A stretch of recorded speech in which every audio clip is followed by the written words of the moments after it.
Hey everyone, welcome back to The Explainer. Today, we're picking up exactly where we left off. This explainer is a direct continuation of our deep dive study on the parable of the Shrewd Manager. But now, we're shifting gears. We're moving from the everyday stewardship of our resources to something, well, much more final.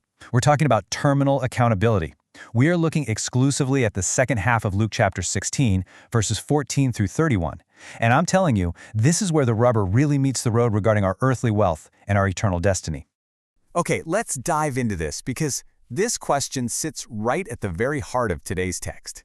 What happens when the ultimate audit comes due? We've talked a lot about being shrewd managers of the resources entrusted to us, right?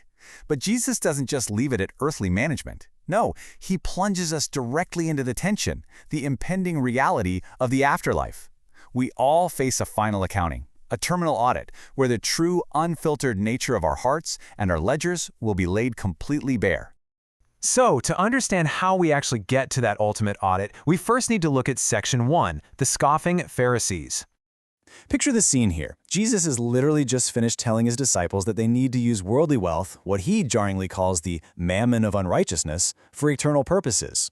And who exactly is listening in on this? The Pharisees. Now, the source material bluntly establishes their immediate reaction. They scoffed at him. They laughed in his face. Why? Because as the text clearly states, they were lovers of money. Their hearts were fundamentally tied up in their wealth. They justified themselves before men, using their shiny religious status to mask their underlying greed, but Jesus sharply reminds them, God knows your hearts.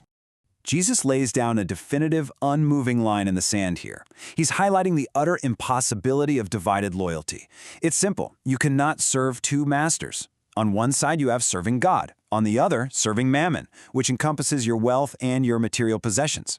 And listen, serving mammon is not just a minor character flaw. In this context, it is as serious as a spiritual divorce from God. The devotion required by God is total. You will either hate the one and love the other, or hold to one and despise the other. The Pharisees were trying to play both sides, and Jesus just firmly exposes that lie.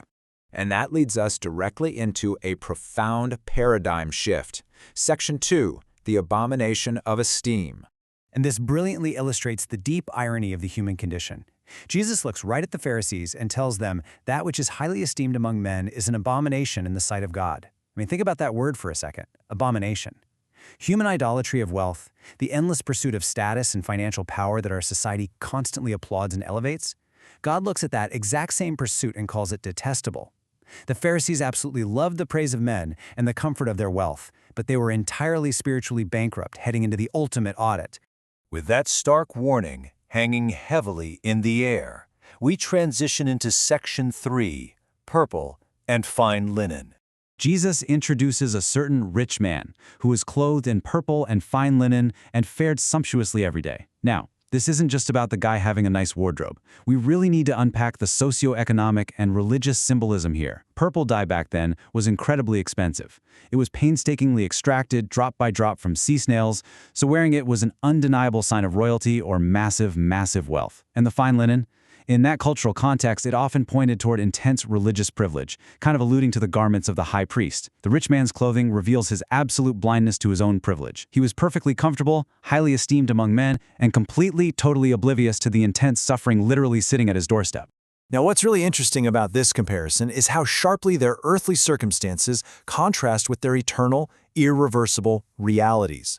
On earth, the rich man has absolutely everything, while Lazarus, a beggar covered in sores, desires just the crumbs falling from the table. But then, the terminal audit comes. They both die. And the great reversal happens. The rich man finds himself in absolute torment in Hades, while Lazarus is carried away to be comforted in Abraham's bosom.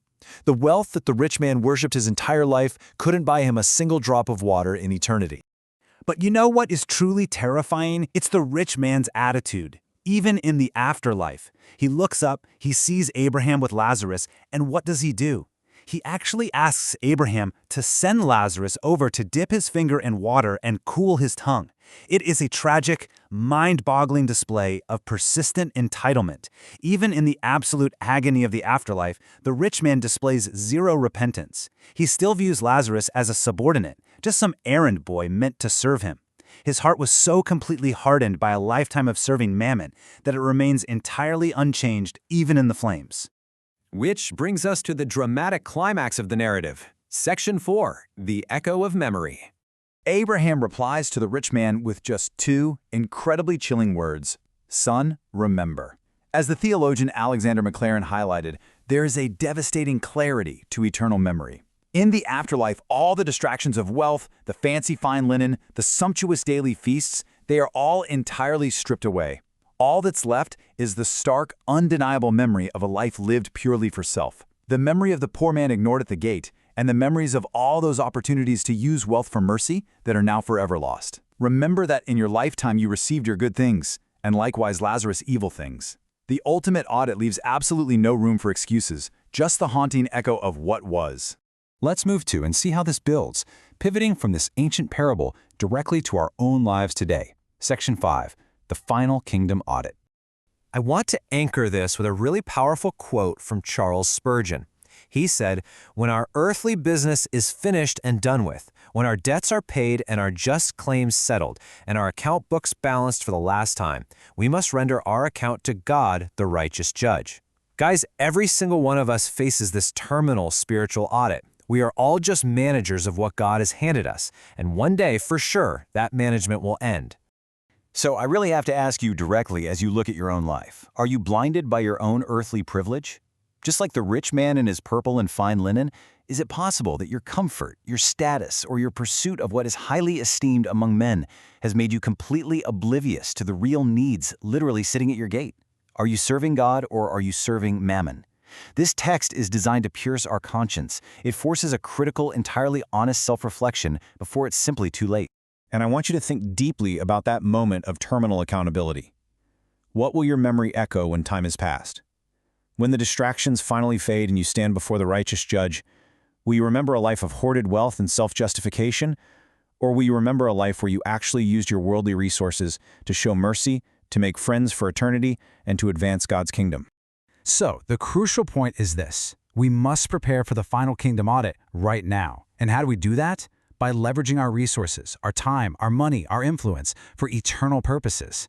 By carrying the cross daily, dying to our selfish desires and this culture's absolute idolatry of wealth. And honestly, by keeping short accounts with God, repenting quickly, and ensuring our loyalty is completely undivided. We are just temporary custodians of life's fleeting treasures. So when your terminal audit comes due, what will your ledger say? Let that sink in for a bit and let it change the way you live today.